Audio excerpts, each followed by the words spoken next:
ខ្ញុំកើតមកថ្មីមែនទេនេះជាអ្នកណាខ្ញុំណែណាឆ្នាំ1980ជាតិមុនខ្ញុំដឹកនាំក្រុមល្បាតនៅកោះស្រាប់តែត្រូវក្រុមភេវករវាយប្រហារពួកវាមានអាវុធទំនើបគ្រាប់កាំភ្លើងដូចភ្លៀងតែក្រុមយើងមានតែគ្រាប់ហ្វឹកហាត់គ្រប់គ្នាយល់ពោមដកថយភ្លាមទៅចុះខ្ញុំនៅចាំការពីខាងក្រោយដើម្បីឲ្យមិត្តរួមក្រុមដកថយដោយសុវត្ថិភាពខ្ញុំម្នាក់ឯងតាក់ទាញពួកទីហ៊ានស៊ីឈ្នួលបរទេសរត់ជិត10គីឡូដីចុងក្រោយក៏ស្លាប់ក្រោមគ្រាប់កាំភ្លើងពួកវា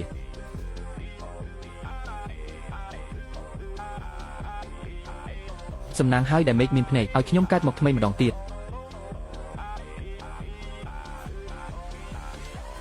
ប្តីឲ្យកុំវាអូនអីចង់ឲ្យអូនធ្វើអ្វីក៏អូនធ្វើដែរសូមកុំលួចអូនអីប្តីម្ចាស់រូបកាយនេះជាមនុស្សញៀនល្បែងសោះជំពាក់បំណុលគេវ៉ាន់ដុកថែមទាំងគិតយកប្រពន្ធទៅសងបំណុលទៀតមនុស្សបែបនេះមិនគួររស់នៅទេកុំខ្លាចខ្ញុំមិនធ្វើបាបអ្នកទេចេញមកឲ្យលឿន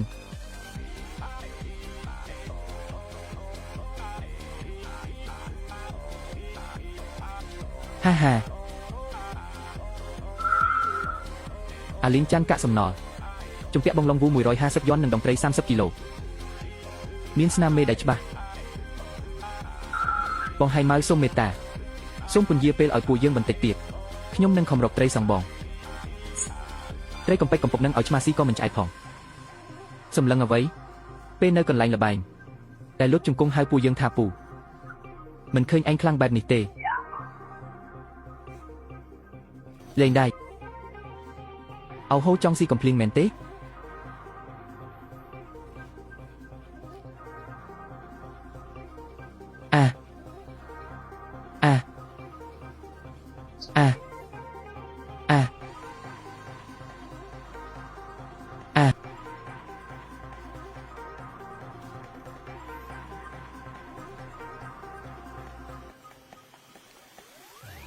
មកនៅពីក្រោយខ្ញុំនេះនៅតែជាអាមនុស្សកំសាកដែលចេះតែលេងល្បែងលីងចាន់មែនទេលីងចាន់អ្នកដេកលក់ឬក៏ចង់រកឿង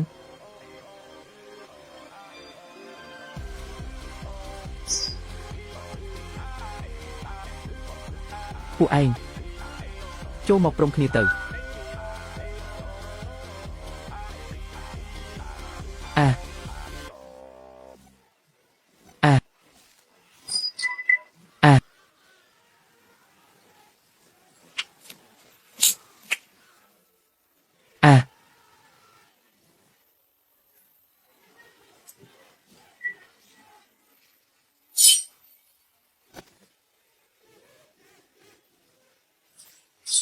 ត្រឡប់មកវិញអ្នកមិនមែនលីងចាន់ទេត្រឡប់ទៅប្រាប់ឡុងវូថាលុយ150 3ថ្ងៃទៀតខ្ញុំនឹងយកទៅជូនគាត់ដល់ដៃអ្នកពិតជាមិនមែនមកសងបំណុលមែនទេគឺប្រាប់គាត់ថាចាប់ពីថ្ងៃនេះទៅកំពុងផែននេះខ្ញុំជាអ្នកសម្រេចអ្នកឈួតហើយមែនទេក្នុងបង្អែករបស់បងឡុងវូគឺពួកចៅសមុទ្រណាអ្វីដែលខ្ញុំនិយាយអ្នកឯងច្បាស់ទេ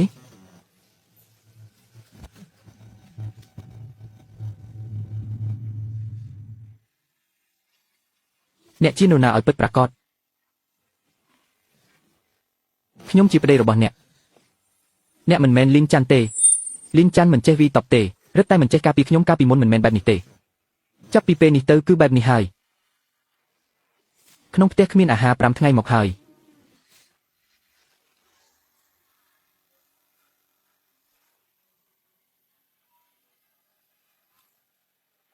ជីបចោកខ្សោយណាស់ជាតិស្ករចុះទាបហើយកង្វះអាហារូបត្ថម្ភធ្ងន់ធ្ងរអត់អាហារ5ថ្ងៃហើយគាត់ទ្រាំបានយ៉ាងម៉េចទៅ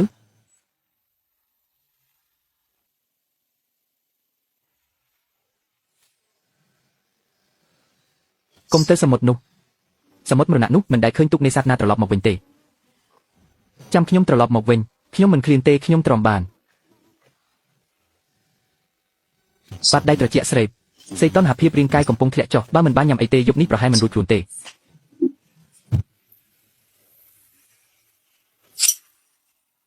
ឧបករណ៍ចាប់សញ្ញាពីជាតិមុនប្រើដៃថែបពិសេសនិងខ្សែរឹងមាំឥឡូវមានតែប៉ុណ្ណេះ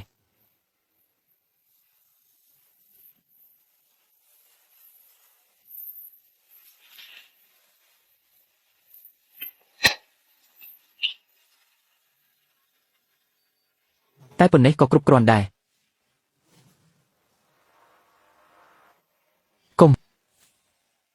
កុំទៅវ៉ាន់អ៊ីខ្ញុំធ្វើឲ្យអ្នកលំបាកហើយហេតុអ្វីគាត់ត្រូវប្រថុយជីវិតដើម្បីខ្ញុំ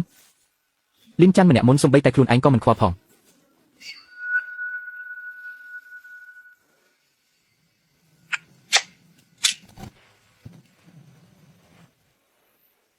ទុកនេះមិនអាចទ្រាំនឹងរលកសមុទ្របានលើសពី2 ម៉ោងទេត្រូវតែដោះស្រាយឲ្យលឿន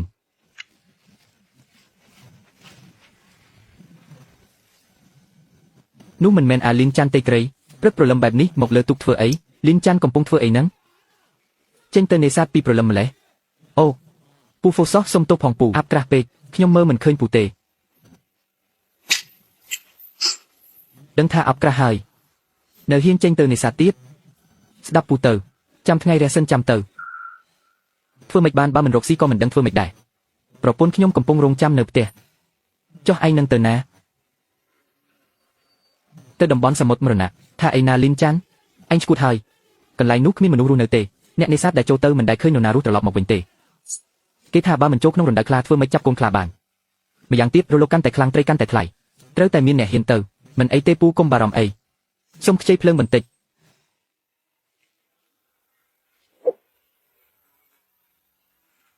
ទៅហើយណាពូ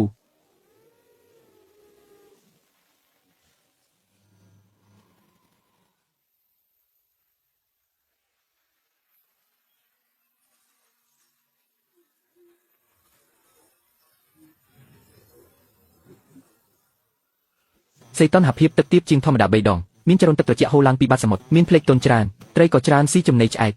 មានរបស់ធំនៅខាងក្រោម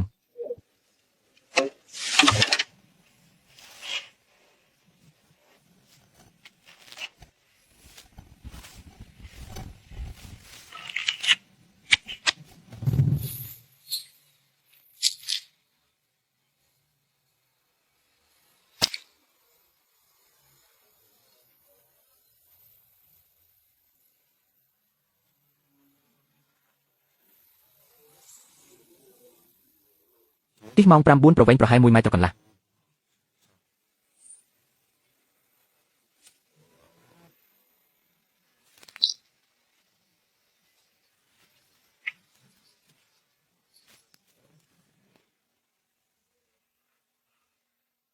ប្រព័ន្ធចាប់សញ្ញាគោលដៅច្បាស់លាស់ពួកមុំសាសីមិនមែនមានតែមួយក្បាលទេពួកវាបានក្លិនឈាមហើយត្រីឆ្លាមដែលទើបងាប់គឺជានុយធំបំផុតតែពួកវាស៊ីខ្នែងមុនខ្ញុំនៅមានពេលគ្រប់គ្រាន់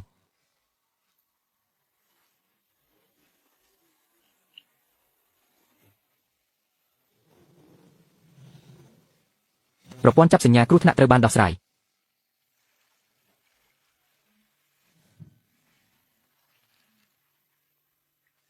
ខ្សងគុយខ្សង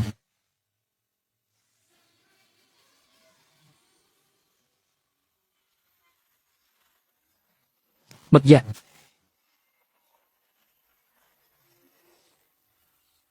ប្រវែងខ្លួន3 ម៉ែត្រកន្លះជញ្ជក់របស់វាមានបន្លាបើជាប់ហើយគឺដកមិនរួចទេនេះទើបជាសត្វសាហាវក្នុងសមុទ្រជ្រៅពិតប្រាកដសមុទ្រមរណៈនេះមានតែមេដឹកនាំតែមួយប៉ុណ្ណោះ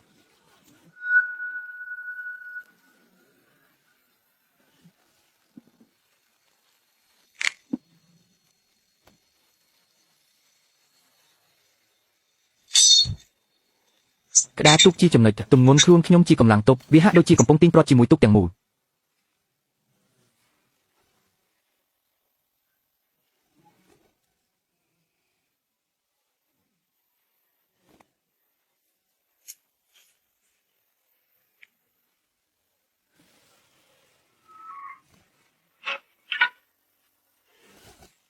ប្រព័ន្ធប្រសាទរបស់មឹកស្ថិតនៅត្រង់ក្បាលតែសន្លាក់គឺជាចំណុចខ្សោយរបស់វា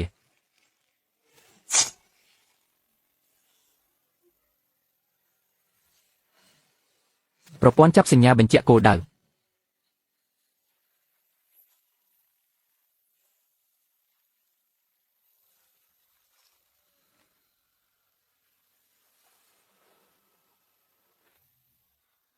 ឹកនេះធ្លាប់លេបរបស់ពីកប៉ាលិចឆ្នាំ 1912 នៅក្រោមតំបន់សមុទ្រនេះមានកប៉ាល់អង់គ្លេសមួយលេចកាលពីឆ្នាំ 1912 បំណុល150យន់មិនមែនជារឿងធំដុំទេ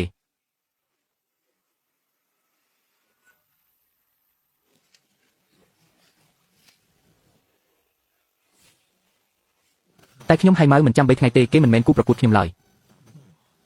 ឆ្លៀតពេលខ្ញុំចេញទៅនេសាទមកធ្វើបាបវ៉ាន់យូបងសុំទោសដែលធ្វើឲ្យអូនត្រូវលំបាកនៅរោងចាំអ្វីទៀតអាលីងចាន់នោះវាហ៊ានចូលទៅតំបន់សមុទ្រមរណៈពេលនេះប្រហែលជាត្រូវត្រីឆ្លាមស៊ីអស់ឆ្អឹងទៅហើយគាត់មិនស្លាប់ទេខ្ញុំនឹងរងចាំគាត់ត្រឡប់មកវិញរងចាំហីអ្នកនេសាទចាស់ក្នុងភូមិថ្មប៉ព្រះទឹកនេះគ្មាននរណាម្នាក់ហ៊ានចូលទៅទីនោះទេចុះអាមនុស្សញៀនល្បែងម្នាក់នេះឯងកំពុងគិតស្អីគាត់មិនមែនជាលីងចាន់ម្នាក់មុនទៀតទេ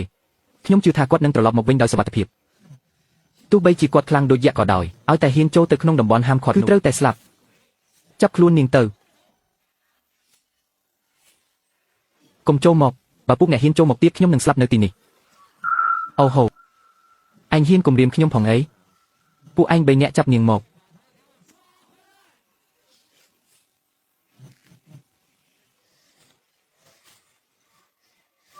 ឈប់សិន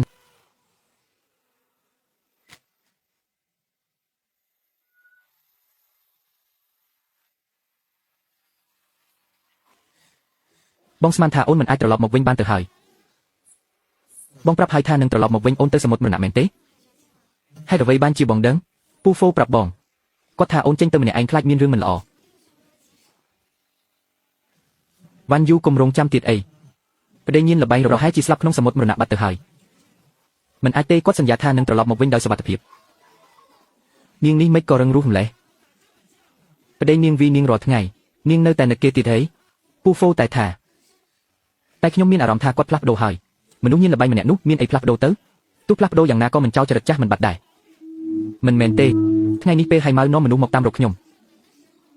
គឺគាត់ដែលចេញមុខការពារខ្ញុំមិនដែលដឹងសោះថាគាត់ចេះការពារខ្ញុំគិតថាគាត់ល្អជាងមុនច្រើនណាស់នាងប្រហែលជាឃ្លានរហូតវង្វេងហើយពេលនេះហើយនៅការពារគេទៀតស្ដាប់ពូទៅឆាប់លេងលេះជាមួយគេទៅធ្វើបែបនេះជីវិតអ្នកនឹងស្រួលជាងមុនបន្តិចហើយបាននៅដំណឹងទេលីងចានម្នាក់ដែលញៀនល្បែងនោះវាទៅនេសាទនៅតំបន់សមុទ្រគ្រោះថ្នាក់បាត់ហើយមកដល់ពេលនេះនៅមិនទាន់ឃើញត្រឡប់មកវិញទេខ្ញុំបានមើលហើយពេលនេះគាត់ប្រហែលជាស្លាប់មិនសល់សំបីតែឆ្អឹងទៅហើយគួរឲ្យអាណិតណាស់នៅក្មេងសោះបែរជាត្រូវមេម៉ាយហើយគួរឲ្យអាណិតគាត់ពិតមែនខ្ញុំរងចាំអ្នកមួយថ្ងៃមួយយប់ពេញស្មានតែមិនបានជួបអ្នកទៀតហើយតំបន់សមុទ្រគ្រោះថ្នាក់នឹងហាសើចង់ដាច់ខ្យល់ហើយត្រឹមតែអាអ្នកចាញ់បោកគេដូចលីងចាន់ក៏ហ៊ានទៅទីនោះដែរនេះវាច្បាស់ជាទៅរកទីបញ្ចប់ជីវិតហើយលីងចាន់អើយ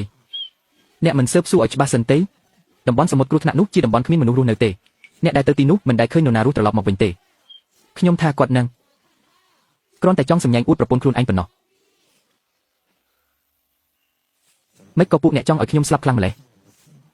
ឬមួយក៏មិនចង់បានលុយវិញហើយហេះទោះអ្នកស្លាប់ឬមិនស្លាប់ក៏ដោយយ៉ាងណាក៏អ្នកត្រូវតែសង្លុយដែលជំពាក់បងឡុងមកវិញដែរ150យន់មែនទេបានខ្ញុំមានមឹកយ៉ាក់មួយក្បាលទម្ងន់ដល់ទៅ200គីឡូគ្រប់គ្រាន់សម្រាប់សងបំណុលអ្វីមឹកយ៉ាក់200គីឡូមិនមែនទេលីងចាន់អ្នកចេះតែនិយាយកុហកទៀតហើយគិតថាខ្ញុំជឿសម្ដីអ្នកឬ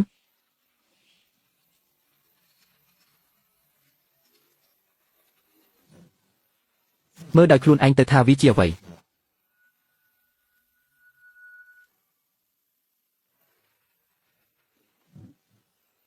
មើលដោយខ្លួនឯងទៅថាវាជាអ្វីនេះអ្នកនេសាទបានមែនទេអ្នកទៅតំបន់សមុទ្រគ្រោះថ្នាក់មែនទេថាទៅមឹកនេះគ្រប់គ្រាន់សងបំណុលហើយឬនៅបងម៉ៅមើលទៅមឹកនេះតម្លៃមិនថោកទេយ៉ាងហោចណាស់ក៏លក់បានរាប់ម៉ឺនយន់ដែរដល់ពេលនោះពួកយើងនឹងមានលុយចាយហើយពិតមែនហើយលក់បានលុយសងបំណុលរួចលុយដែលសល់គឺជារបស់ពួកយើងហាចាំអីទៀតបងម៉ៅយល់ព្រមទៅក្រោយមកពួកយើងនឹងមានជីវិតស្រួលហើយដល់ពេលនោះពួកយើងទៅញ៉ាំអីឆ្ងាញ់នៅឯទីក្រុងហើយរកស្រីស្អាតមកសប្បាយជាមួយគ្នាយកមឹកនេះទៅទូទាត់បំណុលចុះបងប្អូនលើករបស់របរទៅចប់ការងារហើយត្រឡប់ទៅផ្ទះវិញហា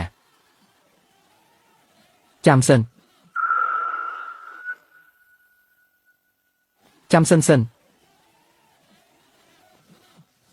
ម៉េចចង់ត្រឡប់ពាក្យមែនទេខ្ញុំប្រាប់ឲ្យដឹងណាចាប់ពីថ្ងៃនេះទៅបើពួកឯងហ៊ានមកក្បែរប្រពន្ធខ្ញុំទៀតខ្ញុំនឹងអូសពួកឯងទៅបោះចោលក្នុងសមុទ្រឲ្យត្រីស៊ីហើយមួយទៀតស្នាមរបួសលើករបស់ប្រពន្ធខ្ញុំនេះគិតយ៉ាងម៉េច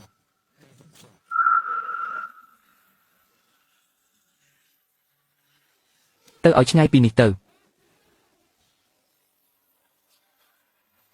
បើបងមកយឺតជាងនេះបន្តិចខ្ញុំប្រហែលជាត្រូវចាក់ចេញពីបងទៅហើយមិនអីទេបន្ទាប់ពីនេះអ្នកណាហ៊ានប៉ះអូនខ្ញុំនឹងមិនទុកវាទេបងដឹងទេពីមុនគេនិយាយពីខ្ញុំយ៉ាងម៉េចខ្លះគេថាខ្ញុំជារបស់សដែលគេបោះឲ្យបងគេថាខ្ញុំស័ក្តិសមតែនឹងធ្វើជាប្រពន្ធអ្នកញៀនល្បែងអ្នកណាថាគេនិយាយពេញកំពុងផៃនឹងចាប់ពីថ្ងៃស្អែកទៅគ្មានអ្នកណាហ៊ាននិយាយបែបនេះទៀតទេបងចង់ធ្វើអ្វីចាប់ពីថ្ងៃស្អែកទៅគ្មានអ្នកណាហ៊ាននិយាយបែបនេះទៀតទេបងចង់ធ្វើអ្វីឲ្យគេឃើញថាប្តីអូនជាអ្នកណាកុំបារម្ភមានបងនៅទីនេះគ្មានអ្នកណាហ៊ានធ្វើបាបអូនទេក្រុមហៃម៉ៅនឹងមិនព្រមនេះទេទោះថ្ងៃនេះគេចាញ់បងក៏ដោយតែបើលោកវូដឹងរឿងនេះលទ្ធផលនឹងមិនស្មានដល់ឡើយរឿងសំខាន់បំផុតពេលនេះគឺឲ្យអូនបានញ៉ាំអាហារអូនអង្គុយចុះចាំបន្តិចទៀតមានសាច់ញ៉ាំហើយអូនធ្វើម្ហូបបងដុតភ្លើងយើងជាប្តីប្រពន្ធនឹងគ្នា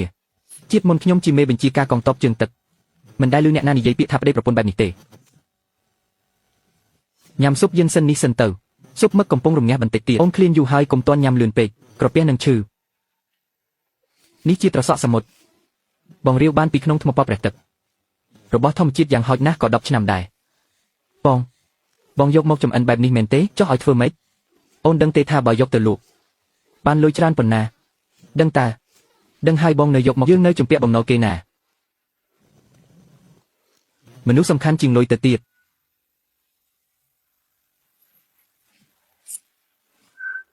បងហាត់កាត់សាច់តាំងពីពេលណាទៅក្នុងសុបិនកុហកទៀតហើយ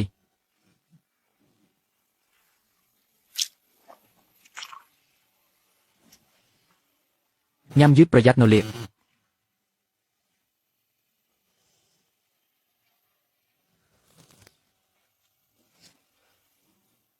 យ៉ាងម៉េចហើយមិនអីទេមែនទេមិនអីទេគ្រាន់តែយូរហើយមិនបានញ៉ាំស៊ុបក្តៅបែបនេះ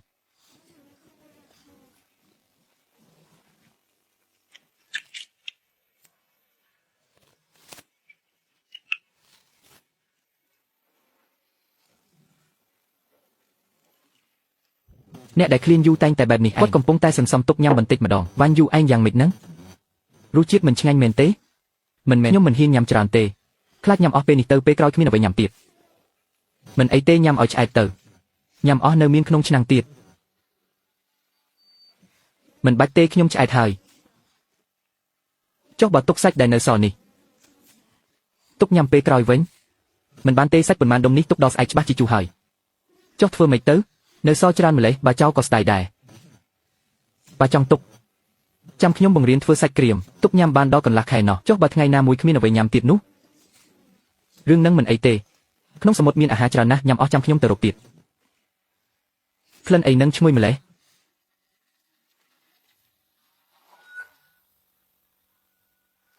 អូ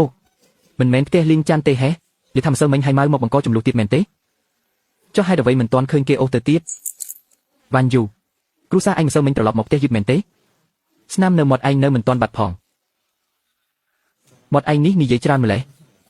ចង់ឲ្យខ្ញុំដកធ្មេញឯងមែនទេអូលីងចាន់ឯងហ៊ានដមាត់ជាមួយខ្ញុំតាំងពីពេលណាលើកមុនឯងចាញ់លបែងនៅមកខ្ជិលលុយខ្ញុំទៀត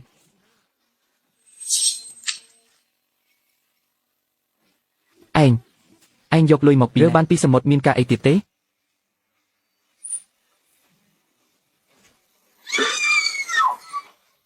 ចង់ធ្វើអីលីងចាន់ឥឡូវឯងចង់សម្លាប់ខ្ញុំមែនទេឯងសាកប៉ះខ្ញុំមើល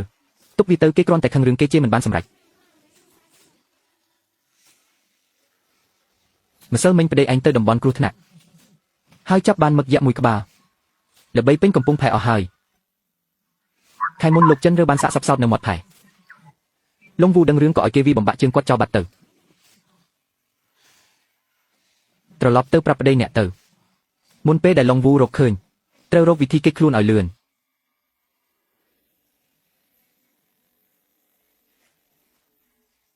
ស្រីម្នាក់នេះទុះមាត់ដាច់បន្តិចតែនាងមិនមែនមនុស្សរងងទេអាចឈរជើងនៅកំពង់ផែបានមិនមែនពឹងតែមាត់ទេឡុងវូមិនហ៊ានប៉ះនាងបញ្ជាក់ថាក្នុងបង្អែកនាងមិនធម្មតាឬក៏នាងមានផ្លូវដើរ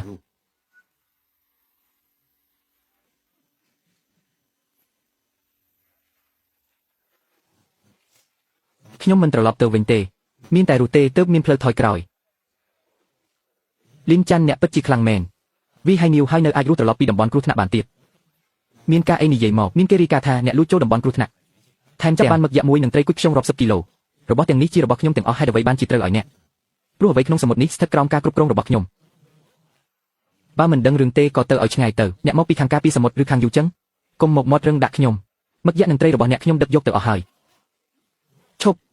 ដាក់ទំនិញចុះអ្នកធ្លាប់ជាទាហានមែនទេវាជារឿងរបស់អ្នកឬក្បាច់គុណបែបនេះអ្នកនេសាទធម្មតាមិនអាចធ្វើបានទេ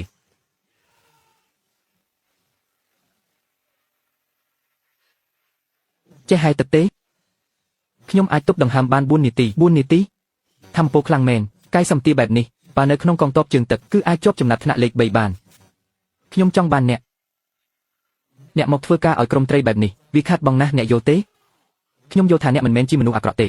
គ្រាន់តែអ្នកគ្មានជំរឿលីនចាន់កុំឲ្យខូចឈ្មោះខ្លួនឯងប្រគល់មឹកយ៉ាក់នោះមកឲ្យខ្ញុំសិតក្នុងតំបន់មរណៈជារបស់រួមច្បាប់នេះខ្ញុំទទួលស្គាល់តែវាក៏មិនមែនជារបស់លងវូអ្នកដែរ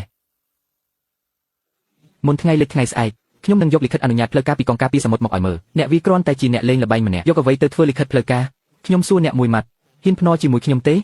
ភ្នាល់រឿងអ្វីបើមុនថ្ងៃលេខស្អែកខ្ញុំមិនអាចយកលិខិតអនុញ្ញាតមកវិញទេខ្ញុំគុជទាំងអស់នេះខ្ញុំប្រគល់ឲ្យអ្នកជីវិតខ្ញុំក៏ប្រគល់ឲ្យអ្នកដែរតែបើខ្ញុំយកឯកសារមកវិញបើអ្នកហ៊ានតែលូកដៃមកទៀតខ្ញុំនឹងចាប់អ្នកទៅព្យួរលើបង្គោលភ្លើងយកពមបើស្អែកមុនថ្ងៃលេខអ្នកយកមកមិនបានហឹសទៅអ្នកឈួតហើយយើងមិនដែលទៅដល់ទីរួមស្រុកផងតើទៅយកលិខិតនោះដោយរបៀបណាគុជខ្មៅនេះលោកមេបញ្ជាការចៅគាត់កំពុងតាមរកគុជខ្មៅពីដើម្បីយកទៅព្យាបាលភរិយាគាត់របស់នេះអាចបើកផ្លូវឲ្យយើងបានចុះបើគាត់មិនព្រមទទួលខ្ញុំអាចចូលទៅក្នុងកងការពីអ្វីបានជាអ្នកមិនខ្លាចអ្វីសោះខ្លាចតើពេលខ្ញុំត្រឡប់មកយឺតអ្នករបស់ក្នុងឆ្នាំងត្រូវញ៉ាំឲ្យអស់មួយចានកុំលាក់ទុករងចាំខ្ញុំត្រឡប់មកវិញអ្នកតែងតែនិយាយបែបនេះជប់សិនមកធ្វើអ្វីខ្ញុំមកជួបលោកមេបញ្ជាការចៅមានគុជខ្មៅ100ឆ្នាំចង់អ្នកជាអ្នកណាខ្ញុំលីងច័ន្ទមកពីភូមិថ្មប៉ប្រះទឹកមិនដែលឮឈ្មោះសោះមើលទៅអ្នកជាអ្នកនេសាទមែនទេលោកមេបញ្ជាការរវល់ណាស់មកពីណាក៏ទៅវិញទៅ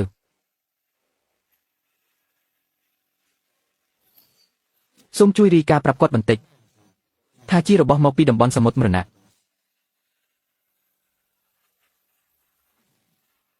អ្នកថាគុជខ្មៅនេះមកពីសមុទ្រមរណៈមែនទេបាទអាល្អិតកន្លែងនោះអ្នកនេសាទចូលទៅ10ស្លាប់ទាំង10អ្នករស់មកវិញបានដោយរបៀបណាសំណាងល្អទេខ្ញុំធ្វើទាហាន30ឆ្នាំមកហើយមិនជឿលើសំណាងទេអ្នកចង់បានលិខិតអនុញ្ញាតទិញផលនេសាទមែនទេខ្ញុំចង់នាំផលនេសាទភូមិខ្ញុំទៅលក់តាមផ្លូវច្បាប់មានសិទ្ធិអ្វី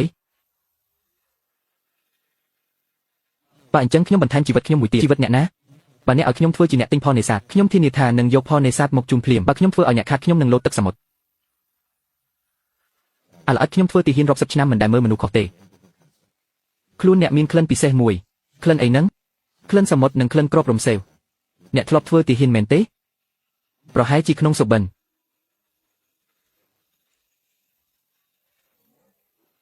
ទំនិញសាកល្បង3ថ្ងៃបើមិនល្អនឹងដកហូតវិញមិនបាច់ដល់3ថ្ងៃទេស្អែកនេះធានាថាអ្នកនឹងពេញចិត្តអាល្អិតនេះចាំសិនអ្នកធ្លាប់ជួយជីវិតខ្ញុំម្ដងខ្ញុំជួយអ្នកពេលណារដូវរងាឆ្នាំមុននៅកំពង់ផែពួកក្មេងទំនើងចង់កាប់ខ្ញុំអ្នកបានជួយរងកម្មបិទជំនួសខ្ញុំនោះជារឿងរបស់ម្ចាស់ដើមគេទេម្នាក់នោះធ្លាប់ធ្វើរឿងបែបនេះដែរហេពេលនោះអ្នកដេកដួលលើដីគេវាអ្នកដូចឆ្កែតែអ្នករងជំនួសខ្ញុំនឹងចងចាំរឿងនេះពេញមួយជីវិតចាប់ពីថ្ងៃនេះទៅអ្នកជាមនុស្សរបស់ខ្ញុំអ្នកណាហ៊ានប៉ះអ្នកឲ្យវាមករកខ្ញុំអរគុណលោកមេបញ្ជាការចាំសិនហាន់ប៉ៅរ៉េនបាទថ្ងៃចិត្តលេខហើយបើកឡានជីបខ្ញុំជូនអាល្អិតនេះទៅភូមិថ្មប៉ប្រះទឹកវិញបាទទៅចុះកូនប្រុសឡុងវូដៃអ្នកលោកមិនដល់ទីនេះទេមុនថ្ងៃលេខខ្ញុំនឹងត្រឡប់មកវិញ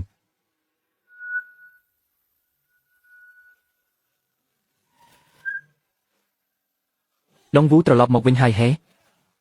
លិខិតអនុញ្ញាតណែណាយកមកមើលបន្តិចអ្នកយកវាបានដោយរបៀបណាបើកភ្នែកឆ្កែរបស់អ្នកធំមើលឲ្យច្បាស់ថាគេបោះត្រាអ្វីអានឲ្យខ្លាំងឲ្យអ្នកនៅកំពង់ផែស្ដាប់ឲ្យច្បាស់តែងតាំងលីនចាន់ជាអ្នកទិញទំនិញពិសេសរបស់កងការពីសមុទ្រគ្មានអង្គភាពណាឬបុគ្គលណាហ៊ានរារាំងឡើយខ្ញុំសួរអ្នកពេលខ្ញុំមិននៅអ្នកហ៊ានចង់ប្រពន្ធខ្ញុំនឹងដើមឈើរឿងនេះគិតយ៉ាងម៉េចស្មានថាខ្ញុំយកលិខិតនេះមកមិនបានមែនទេ ប្រាប់ឲ្យដឹងចុះឡុងវូចាប់ពីថ្ងៃនេះទៅគ្រឿងសមុទ្រនៅភូមិថ្មប៉ព្រះទឹកគឺខ្ញុំជាអ្នកសម្រេចបើដៃអ្នកហ៊ានលូកចូលមកទៀតខ្ញុំនឹងចាប់អ្នកព្យួរលើបង្គោលភ្លើងហាថ្ងៃ3ថ្ងៃកុំអាលអួតអាំងពេកអ្នកដឹងទេថាខ្ញុំមានក្នុងបង្អែកជាចោរអ្នកហ៊ានប៉ះពាល់ជាមួយពួកវាដែរឬគេនៅសមុទ្រខ្ញុំនៅឯកូបបើគេហ៊ានឡើងមកខ្ញុំនឹងធ្វើឲ្យគេដេកត្រឡប់ទៅវិញ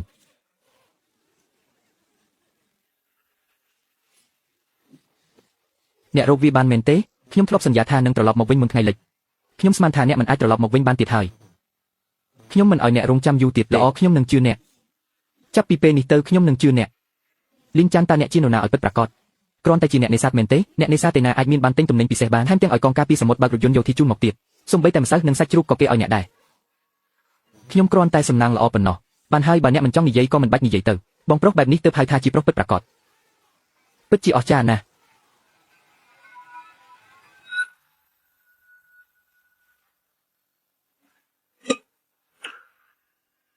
លាក់តាំងពីព្រឹកមិញខ្ញុំខុសហើយកុំវាខ្ញុំអីខ្ញុំមិនគួរលាក់ទុកទេលើកក្រោយខ្ញុំនឹងកែខ្លួនជាតិមុនខ្ញុំធ្លាប់ត្រូវគេវាយព្រោះតែរឿងលាក់អាហារនេះគាត់គ្រាន់តែខ្វះភាពកក់ក្ដៅក្នុងចិត្តមិនមែនគាត់លោភលន់ទេមកតាមខ្ញុំមក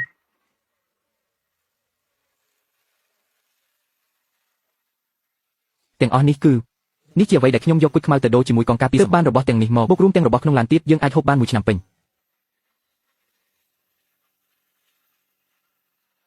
សិនវ៉ាន់យូស្ដាប់ខ្ញុំឲ្យចាប់ពីថ្ងៃនេះទៅទោះបីជាអ្នកបោះត្រីឲ្យសត្វសមុទ្រហូបរាល់ថ្ងៃក៏ជីវិតនេះអ្នកហូបមិនអស់ដែរហាមលាក់អាហារក្នុងបាតចានទៀតហាមយកសាច់ឲ្យខ្ញុំទៀតថ្ងៃដែលត្រូវអត់ឃ្លាន3ថ្ងៃនោះនឹងមិនកើតឡើងទៀតឡើយតាំងពីខ្ញុំរៀបការជាមួយអ្នកមកខ្ញុំមិនដែលបានហូបឆ្អែតម្ដងណាទេពីមុនឲ្យតែអ្នកចាញ់លបែងអ្នកតែងតែវាខ្ញុំវារួចសំបីតែទឹកត្រជាក់មួយកែវក៏មិនឲ្យខ្ញុំដែរខ្ញុំខ្លាចថាហូបពេលនេះហើយនឹងគ្មានពេលក្រោយទៀតរឿងពីមុនកុំនិយាយដល់ទៀតអីចាប់ពីថ្ងៃនេះទៅយើងនឹងរស់នៅយ៉ាងមានក្តីសុខ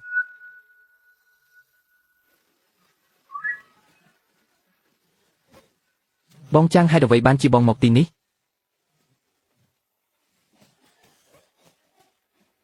ឆ្នាំងនៅណា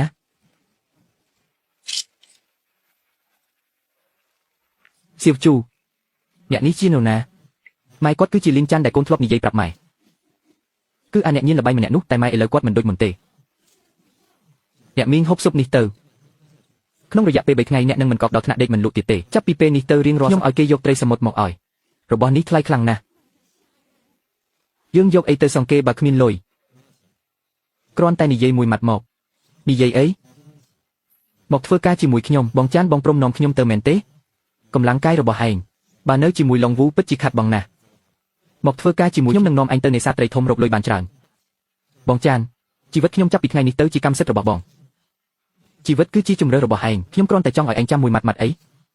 ចាប់ពីពេលនេះទៅបើអ្នកណាហ៊ានប៉ះពាល់ប្រពន្ធបងឬអ្នកភូមិឯងត្រូវតែដោះស្រាយវាបងចាន់រឿងនេះខ្ញុំជំនាញអូនេះមិនមែនជាកូនចៅរបស់ឡុងវូទេហីចុះហេតុអីបានមកនៅទីនេះខ្ញុំមិនមែនជាកូនចៅគេទេខ្ញុំជាអ្នកវីលុកដៃឆ្វេងរបស់បងចាន់អ្នកវីលុកអីនេសាទត្រីឬវាយគ្នាធ្វើទាំងអស់ភារកិច្ចឯងពេលនេះគឺវឹកហាត់ហាត់អីហាត់ហើយទឹកហាត់កំបិតហាត់បាតុកខ្ញុំចង់ឲ្យឯងលឿនជាងត្រីក្នុងសមុទ្របងចាន់បងបង្រៀនខ្ញុំមកខ្ញុំនឹងបង្រៀនឯងតែឯងត្រូវសន្យាជាមួយខ្ញុំមួយរឿងបងនិយាយមកក្នុងរយៈពេល3ខែនេះកុំប្រាប់អ្នកណាថាខ្ញុំជាអ្នកបង្រៀនឯងជាពិសេសគឺឡុងវូហេតុអីព្រោះឯងគឺជាកំបិតដែលខ្ញុំលាក់ទុកក្នុងភូមិមិនទាន់ដល់ពេលមិនអាចបង្ហាញបានទេអាជូនេះសម្រាប់ឯងខ្ញុំដឹងថាឯងមានទំនាក់ទំនងនៅកំពង់ជួយរកទីផ្សារឲ្យខ្ញុំចាប់ពីពេលនេះទៅបើទំនិញខ្ញុំលក់តាមផ្លូវឯងចំណេញយើងបែងចែក3-7ឯងហ៊ាននិយាយមកកើតខ្ញុំធ្វើការនៅកំពង់ផែ5ឆ្នាំអ្នកណាក៏គោរពខ្ញុំដែរឯងធ្វើ5ឆ្នាំហើយតើឯងសល់លុយប៉ុន្មានឯងគ្រាន់តែជាអ្នករត់ការគេឲ្យលុយតិចតួចតើឯងឆ្អែតទេយ៉ាងហោចណាស់ក៏ល្អជាងឯងដែលទើបតែចេញសមុទ្រដែរអ្នករត់ផ្លូវចែកចាយពុកមឹកឬអាហារសមុទ្រដែលអ្នកដទៃរកមិនបានខ្ញុំរកបានចុះអ្នកលក់ចេញទេចំណេញបែងចែក3-7តើបានទេតែបើទំនិញអ្នកមិនខ្ញុំមិនលក់ឲ្យទេ3ថ្ងៃទៀតទំនិញសមុទ្រជ្រៅដំបងអ្នកមកពិនិត្យដោយខ្លួនឯងអាវុធដ៏មុតស្រួចរបស់ទំនាក់ទំនងរបស់អាហារការនៅភូមិថ្មប៉ព្រះទឹកចាប់ដើមបានហើយឡុងវូប្រហែលជាមិនព្រមចុះចាញ់ញីទេតែក្នុងពេលដែលជ្រើសរើសផ្លូវនេះហើយនោះទោះជាអ្នកណាមកក៏ដោយខ្ញុំលីងចាន់នឹងតាំងទាំងអស់ទំនិញនេះគុណភាពល្អណាស់មឹកក្រៀមនេះថ្លាស្អាតត្រសក់សមុទ្រក៏ធំស្មើល្អខ្សងគុជនេះទៀតពិតជាអស្ចារ្យគុជនេះបើពួកសហករណ៍ឃើញច្បាស់ជាដណ្ដើមគ្នាទិញលក់បានប៉ុន្មានសហករណ៍ទាំង3នៅទីរួមស្រុកបូករួមទាំងពួកឈ្មួញកណ្ដាលនៅកំពង់ផែ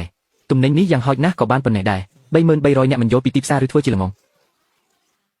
បើជុំនេះលក់ដែរជុំក្រោយគេនឹងទិញទ្វេដងទោះ10ដងក៏ខ្ញុំមានដែរអញ្ចឹងខ្ញុំទៅសិនហើយត្រឡប់មកវិញមុនមេឃងឹតចាំបន្តិចជូហ្វឺឯងចាំផ្ទះបងចាងទុកចិត្តចុះអ្នកណាហ៊ានចូលមកក្នុងផ្ទះខ្ញុំនឹងកាច់កូវីចោលមិនមែនចាំតែផ្ទះទេគឺត្រូវការពារមនុស្សយកទេ សុវត្ថិភាពរបស់បងស្រីទុកចិត្តលើខ្ញុំចុះសម្លឹងមើលមាត់ភូមិឲ្យជាប់បើមានមនុស្សចម្លែកចូលមកត្រូវនាំបងស្រីរត់ចេញតាមផ្លូវក្រោយក្នុងភ្លាមទទួលបញ្ជាអ្នកនេសាទសោះហេតុអ្វីវឹកហាត់គេបានដល់ថ្នាក់នេះ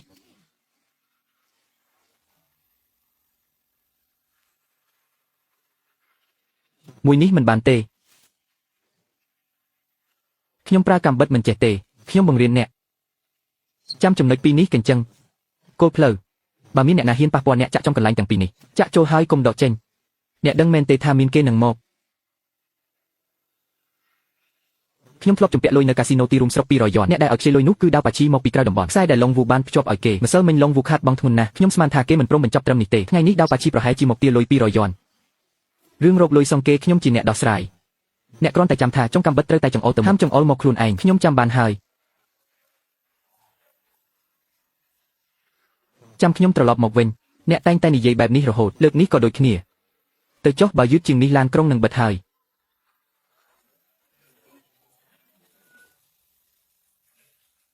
លីនចាន់ជំពាក់លុយខ្ញុំ200យ៉នថ្ងៃនេះត្រូវសងទាំងដើមទាំងការបើគ្មានសងទេយកប្រពន្ធគេមកជំនួសឡុងវូប្រាប់ថានាងជាអ្នកក្រុងដែលមកធ្វើការនៅទីនេះ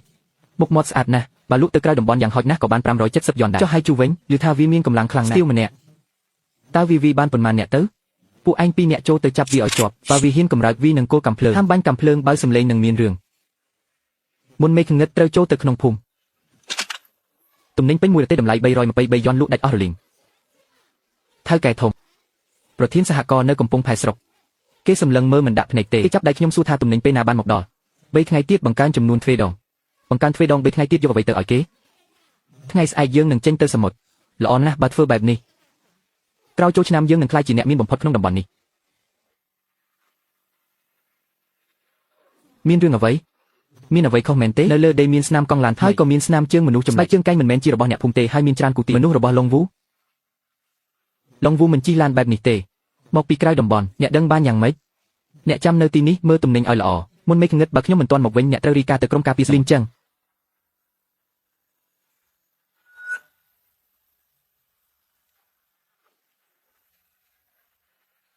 អូជីវិតរស់នៅទីនេះពិតជាមិនអន់ទេតើពួកអ្នកជានរណាលីងចាន់ជំពាក់លុយខ្ញុំ200យ៉នថ្ងៃនេះខ្ញុំមកយកមនុស្សឈប់សិនបងចាន់ចេញទៅក្រៅភូមិបាត់ហើយថ្ងៃក្រោយចាំមកវិញទៅថ្ងៃក្រោយរេអញមកលេងសាច់មែនទេថ្ងៃនេះបើមិនសងលុយក៏ត្រូវយកមនុស្សទៅ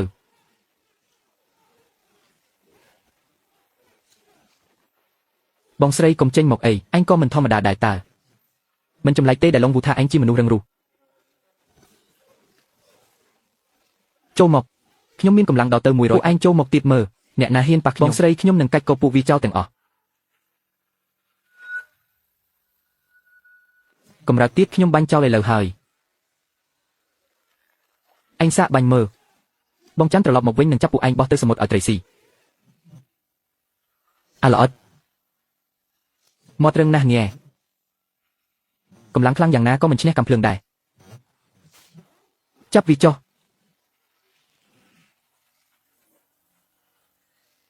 បងស្រីកុំចេញមកដាច់ខាតបងច័ន្ទចិត្តមកដល់ហើយពួកអ្នកកុំចូលមកឡុងវូនិយាយត្រូវមែនចាប់ឯងបានលីនចាន់នឹងចុះចាញ់ហើយនាងតូចទម្លាក់កាំបិតចុះខ្ញុំមិនទៅជាមួយពួកអ្នកទេខ្ញុំជាមនុស្សរបស់លីនចាន់ស្លាប់ក៏ជាខ្មោចរបស់លីនចាន់ដែរបើពួកអ្នកហ៊ានចូលមកទៀតខ្ញុំនឹងស្លាប់នៅទីនេះ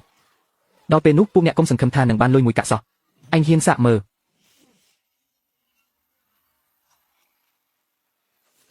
អ្នកណាហ៊ានប៉ះនាងទម្លាក់ចុះខ្ញុំមកដល់ហើយ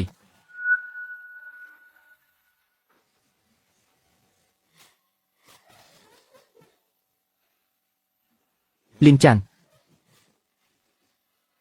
ឡុងវូថាឯងចេញទៅក្រៅភូមិបាត់ហើយហេតុដំណឹងរបស់វាខុសស្រឡះជីវិតរបស់ឡុងវូទុកគិតគ្នាពេលក្រោយចាំគិតរឿងយើងសិនរឿងបំណុលរបស់យើងយកលិខិតខ្ចីប្រាក់មក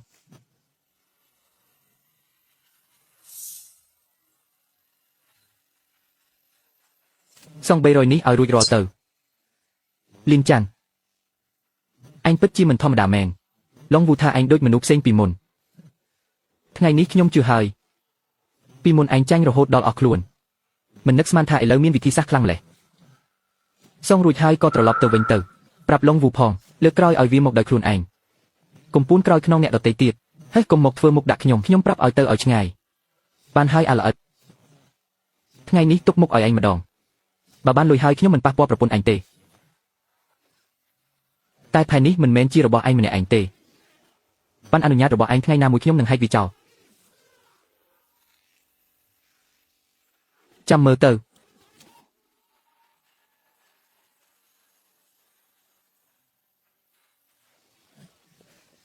បងចាងលោកវូនឹងដាវប៉ាឈីពួកវាជាបាក់ពុកតែមួយលោកវូចេញដីដាវប៉ាឈីចេញមនុស្សម្នាក់ចង់បានមុខមាត់ម្នាក់ចង់បានលុយពួកវាចាប់ដៃគ្នាដើម្បីលេងខ្ញុំហើយ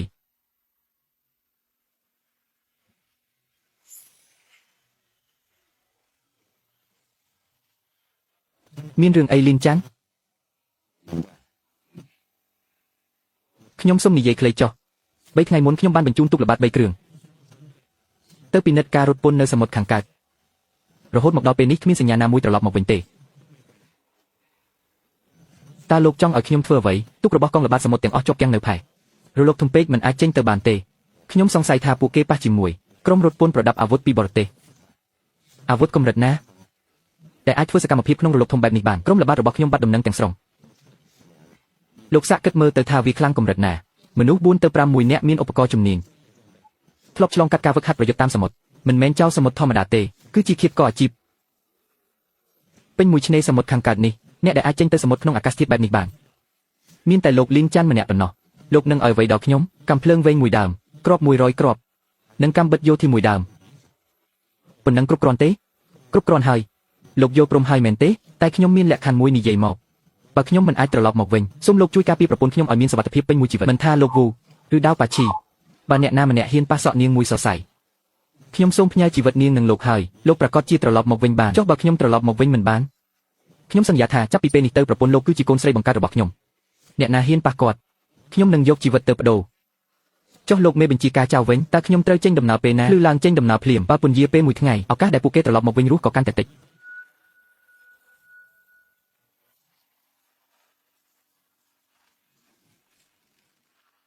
បងនឹងចេញទៅសមុទ្រមែនទេបាទសមុទ្រខាងក្រៅកំពុងមានរលកធំបង3ថ្ងៃក្នុងរយៈពេល3ថ្ងៃខ្ញុំនឹងត្រឡប់មកវិញបងតែងតែនិយាយថា3ថ្ងៃរហូតលើកនេះពិតមែនហើយបើបងហ៊ានស្លាប់នៅខាងក្រៅខ្ញុំនឹងលោតទឹកសមុទ្រទៅរកបងមានអូនរងចាំនៅផ្ទះខ្ញុំមិនហ៊ានស្លាប់ទេអញ្ចឹងបងសន្យាជាមួយខ្ញុំមកត្រូវត្រឡប់មកវិញទាំងរស់បានចាំទុកណាកំបិតត្រូវតែចង្អុលទៅមុខហាមចង្អុលមកខ្លួនឯងចាំទុកណាមិនថាអ្នកណាទេគឺត្រូវចង្អុលទៅមុខចាស់រងចាំខ្ញុំត្រឡប់មកវិញបងតែងតែនិយាយថាចាំបងត្រឡប់មកវិញលើកនេះក៏ដូចគ្នា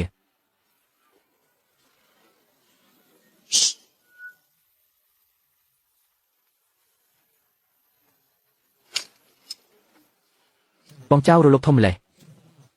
ម៉ែខ្ញុំធ្លាប់ប្រាប់ថាអាកាសធាតុបែបនេះចេញទូក10លិចអស់9មិនអីទេតាមផ្លូវខ្ញុំទៅចុះ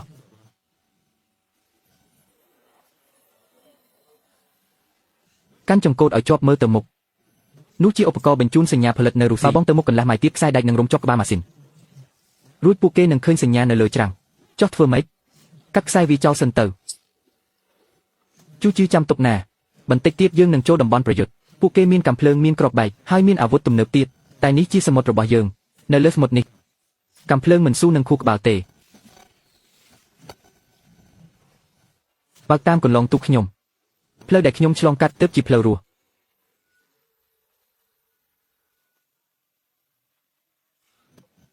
ទូកនោះជារបស់ពួកបរទេសមានដឹកទំនិញផងលើក្បាលទូកមានដាក់កាំភ្លើងយន្តនោះគួរតែមានមនុស្ស4ទៅ5នាក់យាមក្រុមល្បាតប្រហែលជានៅក្នុងរូងថ្មលើកោះនោះហើយបងសានយើងមានតែរ៉ៃហ្វលមួយដើមនិងលំពេងឆ្កេះត្រីមួយប៉ុណ្ណោះកុំតាំងផ្ទាល់ជាមួយពួកគេអីមើលចុះទឹកចិត្តស្រកអស់ហើយទឹកនៅខាងកើតកោះជម្រៅត្រឹមតែ1ម៉ែត្រពីទឹកទេទូកលបឿនលឿនរបស់ពួកគេត្រូវការជម្រៅ1ម៉ែត្រ5ទឹកពួកគេចូលមិនរួចទេតែទូកយើងត្រូវការតែ80សង់ទីម៉ែត្រប៉ុណ្ណោះយើងទៅបានបងចង់ឲ្យយើងវាងទៅខាងកើតកោះមែនទេលួចចូលពីក្រោយពួកគេចេះប្រើទេកាលពីក្មេងខ្ញុំធ្លាប់រៀនជាមួយកងជីវពលបាញ់មិនចំមិនអីទេឲ្យតែសំឡេងកាំភ្លើងគឺបានហើយពេលឮសំឡេងហើយត្រូវរត់ទៅទីខាងលិចដើម្បីតាក់ទាញពួកគេចេញទៅចុះបងសឹងវិញ ខ្ញុំទទួលបន្ទុកជួយមនុស្សអញទទួលបន្ទុកតាក់ទាញពួកគេចេញទៅអញធ្វើបានទេអញទម្ងន់ចិត្ត100គីឡូអាចដកដង្ហើមក្នុងទឹកបាន4នាទីធ្លាប់វាក្មេងទំនើបកាប់មុខមកហើយប្រាប់មកថាអញធ្វើបានឬអត់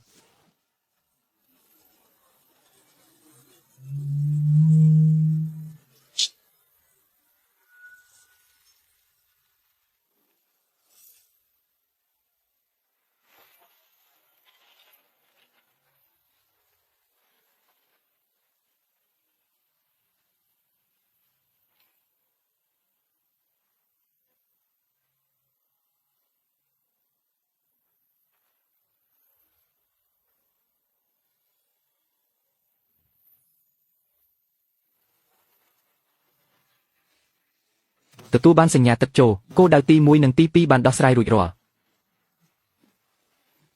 ខ្ញុំឈ្មោះលីនសានមេបញ្ជាការចៅបញ្ជូនខ្ញុំមកអ្នកទាំងអស់គ្នាមានសុវត្ថិភាពពួកគេមាន6នាក់3នាក់កំពុងដើរល្បាតនៅខាងក្រៅពួកគេត្រូវបានគេតាក់ទាញចេញអ្នកទាំងអស់គ្នាដើររួចទេគាត់ដើរមិនរួចទេត្រូវសែងចេញគ្មានពេលទៀតទេបើពួកគេដឹងខ្លួនពួកគេនឹងត្រឡប់មកវិញអ្នកទាំងពីរជួយសែងគាត់ចុះទឹកពីខាងកើតទុកកំពុងរងចាំនៅទីនោះចុះបងវិញខ្ញុំនឹងនៅចាំទុកទល់ពីក្រោយទុកកាដូឲ្យពួកគេបន្តិចទៅ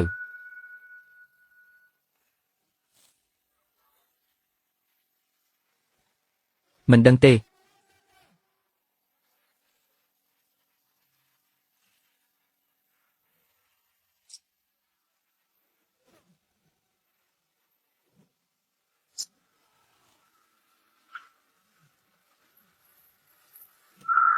កុំកម្រើកបើកម្រើកខ្ញុំនឹងចង់ឯងជាប់នឹងថ្មនេះ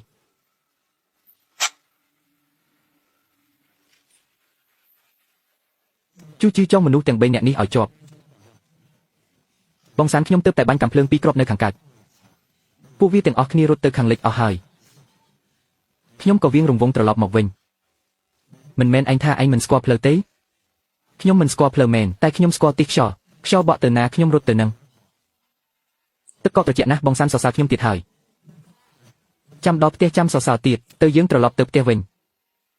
បាទបងសាន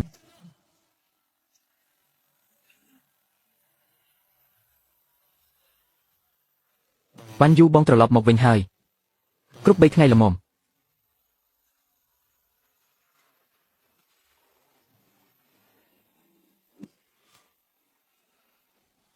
វ៉ាន់យូ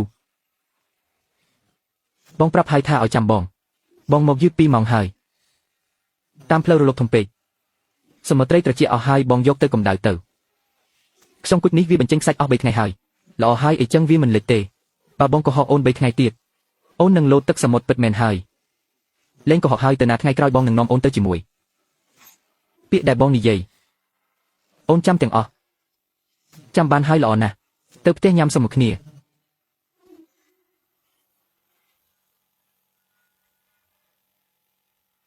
បងសានបងស្រីចាំខ្ញុំផង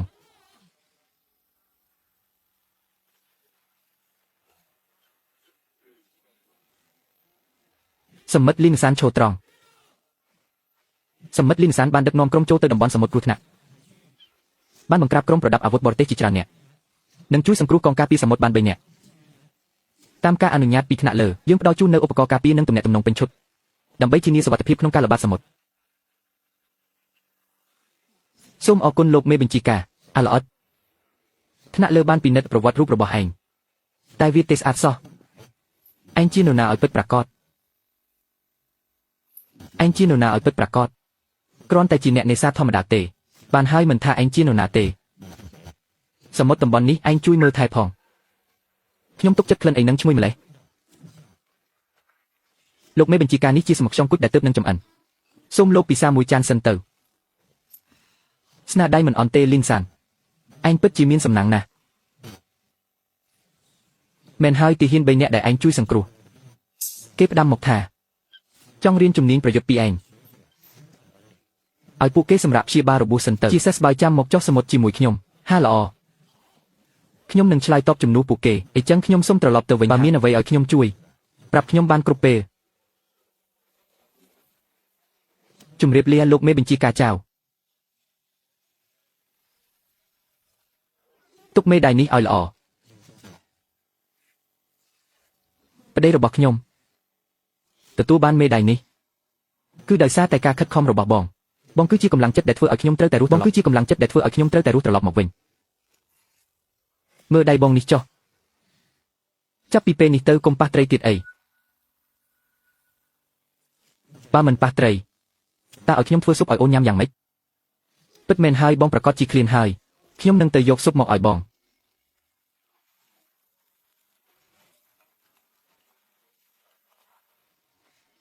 ញ៉ាំស៊ុបទៅបើកមាត់មកកុំកម្រើកអូននឹងបញ្ចុកបង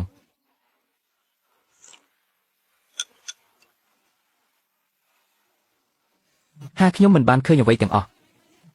ខ្ញុំទៅកំពង់ផែសិនហើយហាជូជឿក្នុងឆ្នាំងនៅមានស៊ុបចូលមកញ៉ាំសិនមកបងថ្លៃខ្ញុំមិនចូលទៅទេខ្ញុំខ្មាស់គេណាស់ចូលមកស៊ុបត្រជាក់អស់ហើយឆាប់មក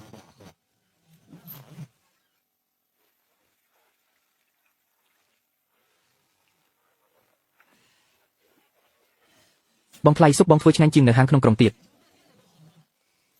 បើអញ្ចឹងថ្ងៃក្រោយបងធ្វើឲ្យញ៉ាំរាល់ថ្ងៃបើអញ្ចឹងខ្ញុំនឹងចាប់ត្រីមកឲ្យបងថ្លៃរាល់ថ្ងៃដែរ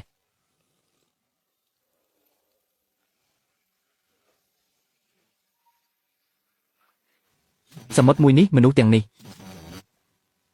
ប៉ុណ្ណឹងគឺគ្រប់គ្រាន់ហើយផ្ទះរបស់លីនចាន់លើកមុនចូលទៅ6នាក់ដេកដួលអស់4នាក់ខ្ញុំប្រាប់ហើយថាម្នាក់នោះមិនធម្មតាទេមិនធម្មតាក៏ខ្លាចគ្រាប់បែកដែរ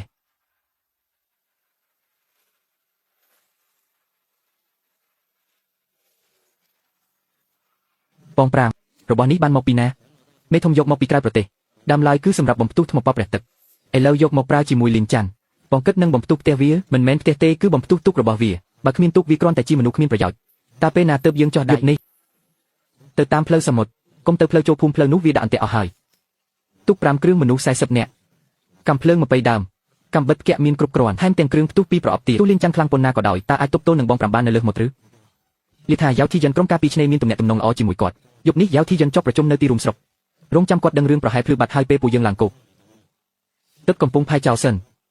រួចដឹកផ្ទះគាត់ចោលទៀតចាប់មនុស្សឲ្យអស់ស្រីយកទៅជាមួយប្រុសបោះចោលក្នុងសមុទ្រទៅបើលេងយ៉ាងហ៊ានរិរាំងគុំទុកឲ្យវាសល់ធ្វើការនេះចប់កំពុងផាយនេះនឹងក្លាយជារបស់ពួកយើងមុនមេឃងឹតត្រូវតែឡើងទូកស្ដាប់ឲ្យច្បាស់ទាំងអស់គ្នាយប់នេះចូលភូមិឃើញនរណាកាប់ឲ្យអស់ឃើញអ្វីវីកំតិចឲ្យអស់ផ្ទះលេងយ៉ាងកុំឲ្យសល់សំបីតែស្មៅមួយដើមបងឡងហូចោះប្រពន្ធគាត់វិញហេះយកទៅជាមួយលក់ទៅបរទេសអាចឲ្យពួកយើងចាយបានកន្លះឆ្នាំកុំនិយាយច្រើនចេញទុកលេងយ៉ាងឯងមិនមែនខ្លាំងមែនទេយប់នេះអញនឹងឲ្យអញដឹងថាអ្វីទៅជាស្ដេចសមុទ្រ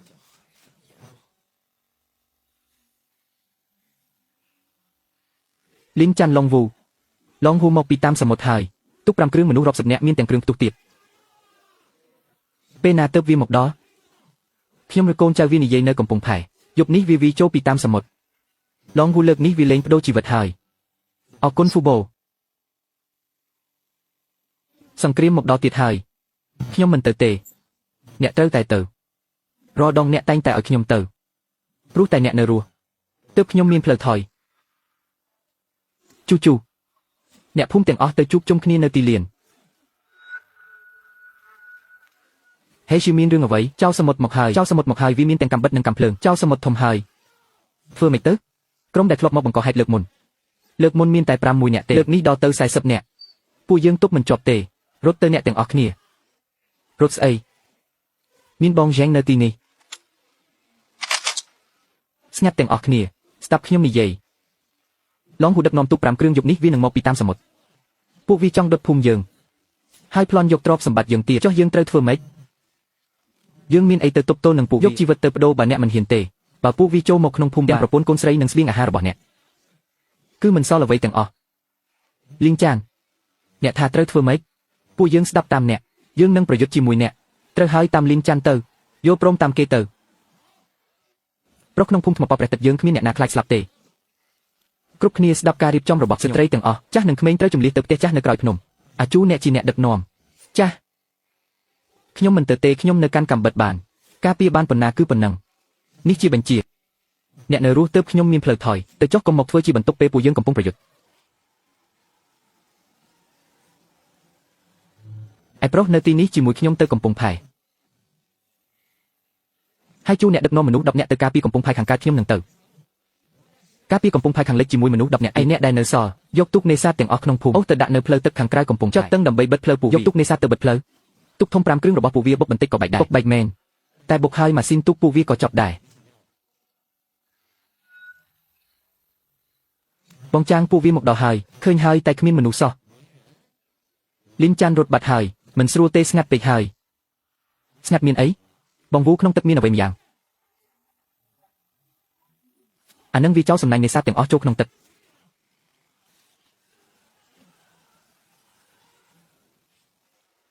ឡងវូ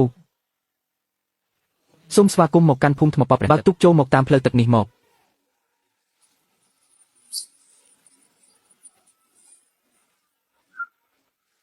លីនចាន់អញនឹងបាញ់ឯងឲ្យស្លាប់បាញ់មកគ្រាប់កាំភ្លើងដែលអញកាន់យកមកពីទូកឡុងវូមែនទេវាត្រាំទឹកសមុទ្រហើយបាញ់មិនផ្ទុះទេបងប្អូនទាំងអស់គ្នាសម្រុកចូលទៅ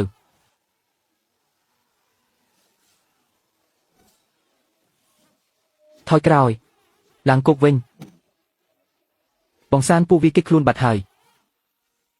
សម្អាតពួកដែលនៅក្នុងទឹកនេះសិនទៅ35នាក់បូករួមទាំង4នាក់ដែលរត់ទៅសរុប39នាក់រត់បាត់4នាក់ឡុង5ដាវ87និងកូនចៅ2នាក់ទៀតពួកវាឡើងគប់ហើយប្រកាសជាមិនព្រមចុះចាញ់ទេជួអ្នកនៅទីនេះចាំមើលពួកនេះទៅចាំពេលក្រុមលោកចៅមកដល់ចុះបងសានវិញខ្ញុំទៅភ្នំខាងក្រោយមានអ្នកស្រីនៅទីនោះកុំចូលមកចិត្តពួកយើងថយចេញទៅយើងត្រូវការតែសិនវ៉ាន់យូប៉ុណ្ណោះខ្ញុំមិនចង់វាអ្នកទេមិនថយទេបើខ្លាំងមែនក៏វាខ្ញុំឲ្យស្លាប់ទៅ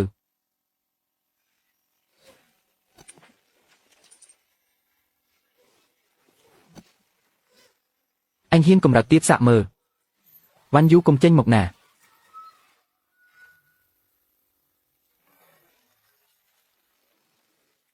កុំចូលមកចិត្តខ្ញុំនាងនេះកាន់កាំបិតទៀតហើយលើកមុនលីនសានសង្គ្រោះនាងលើកនេះគេមិននៅទីនេះទេបើអញហ៊ានបោះជំហានមួយទៀតខ្ញុំនឹងតស៊ូជាមួយអញដល់ទីបញ្ចប់អញហ៊ានសាក់មើលលីនសានត្រឡប់មកវិញគេមិនទុកពួកអញឲ្យនៅសុខទេទៅពួកឯងចាប់ខ្ញុំទៅណាប្តីខ្ញុំនឹងកំទេចពួកឯងចោលមិនខានចាំដល់គេតាមមកដល់យើងទៅឆ្ងាយបាត់ហើយវ៉ាន់យូ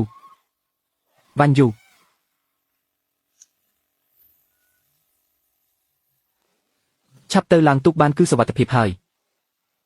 ឡើងទូកពីនោះទៅទូកទាំងអស់ត្រូវបានលីនសានបិទផ្លូវនៅកំពង់ផែអស់ហើយនៅខាងកើតកំពង់ផែមានទូកមួយទៀតខ្ញុំលាក់ទុកនៅទីនោះលីនសាននឹងមកដល់ឆាប់នេះស្ងាត់មាត់ដាវ87ហ៊ានប៉ះមនុស្សស្រីរបស់អញពិតជាចង់ស្លាប់មែនហើយឯងកុំចូលខ្ញុំបាញ់មែនហើយណាកំបិតនេះត្រាំទឹកសមុទ្រយូរហើយវាសាំអស់ហើយបើបាញ់ប្រកាសជាផ្ទុះដៃអញមិនខានខ្ញុំធ្លាប់ប្រាប់ហើយបើអញប៉ះនាងទៀតខ្ញុំនឹងកាត់ដៃអញចោលនិយាយពិតធ្វើពិត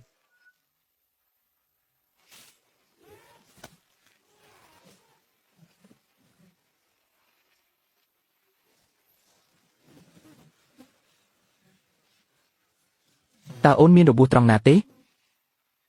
អត់ទេមុខអូនមានឈាមរបស់នរណាមិនមែនរបស់ជារបស់អាជូគេរងជំនួសខ្ញុំទើបសន្លប់បាត់ទៅអាជូពួកឯងពីរនាក់ចាប់អាឡុងវូនិងអាដាវប៉ាឈីចង់ឲ្យជាប់បើចង់មិនជាប់ទេខ្ញុំនឹងចាប់ពួកឯងចង់បោះចោលក្នុងសមុទ្របងសាននេះបងម្នាក់ឯងចាប់ពួកវាបានទាំងអស់ហ្នឹងជូយកពួកវាទៅប្រគល់ឲ្យលោកមេបញ្ជាការចៅចាត់ការហ៊ានចាប់ប្រពន្ធបងទៀតផងលើកមុនបងសានទុកជីវិតឲ្យហើយសំណាងហើយដែលមិនស្លាប់នៅហ៊ានមកទៀតដៃខ្ញុំឈឺណាស់ប្រាប់ហើយមែនទេជើងខ្ញុំស្ពឹកអស់ហើយឲ្យខ្ញុំជួយពឹងទេ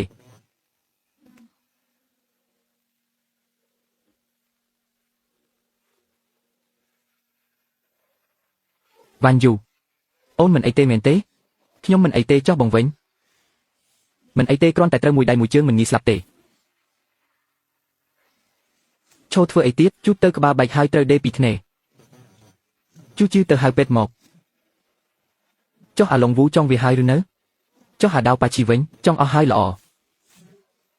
ការជិះចាប់របស់ខ្ញុំមិនខាត់ពេលទេពួកឯងឃើញទេបងសានម្នាក់ឯង ដើរម្នាក់ឯងតាមផ្លូវក្រោយភ្នំអាឡុងវូវាមានកាំភ្លើងក្នុងដៃកាំភ្លើងចាស់ខ្ញុំមានសម្លេងកាំភ្លើងផ្ទុះហើយគ្រាប់បែកទៀតបងសានមិនទាំងកិច្ចផងគាត់ដើរទៅធម្មតាអាឡុងវូខ្ញុំធ្លាប់ប្រាប់ហើយបើឯងហ៊ានប៉ះគាត់ទៀតខ្ញុំនឹងកាត់ដៃឯងចោលមួយដៃតែប៉ុណ្ណោះអាឡុងវូអាចឈួតនោះដួលកាប់មកភ្លាមចុះអាដាវប៉ាជីវិញវាក៏មានកាំបិតជាប់ខ្លួនដែរវាដកកាំបិតរត់សម្ដៅមកបងសានគ្រាន់តែផ្អៀងកាំបិតវាទៅចាក់ជាប់ដើមឈើដកមិនចេញទេហាបងសានវាមួយកែងចំកញ្ចឹងវាដួលដូចជ្រូកងាប់អញ្ចឹងហានៅមាន2នាក់ទៀតចង់រត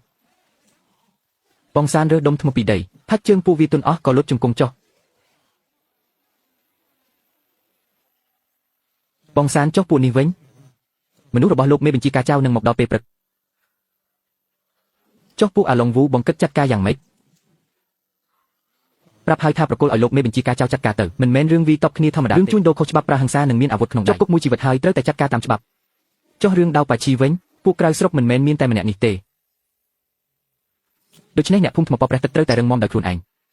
យប់នេះអ្នកទាំងអស់ឡុងវូនាំមនុស្ស40នាក់នឹងទុក5គ្រឿងមកយើងស្ទើរតែទប់មិនជាប់ទៅហើយចុះបើលើកក្រោយវាលើកមក60ឬ80នាក់ចុះត្រូវធ្វើម៉េច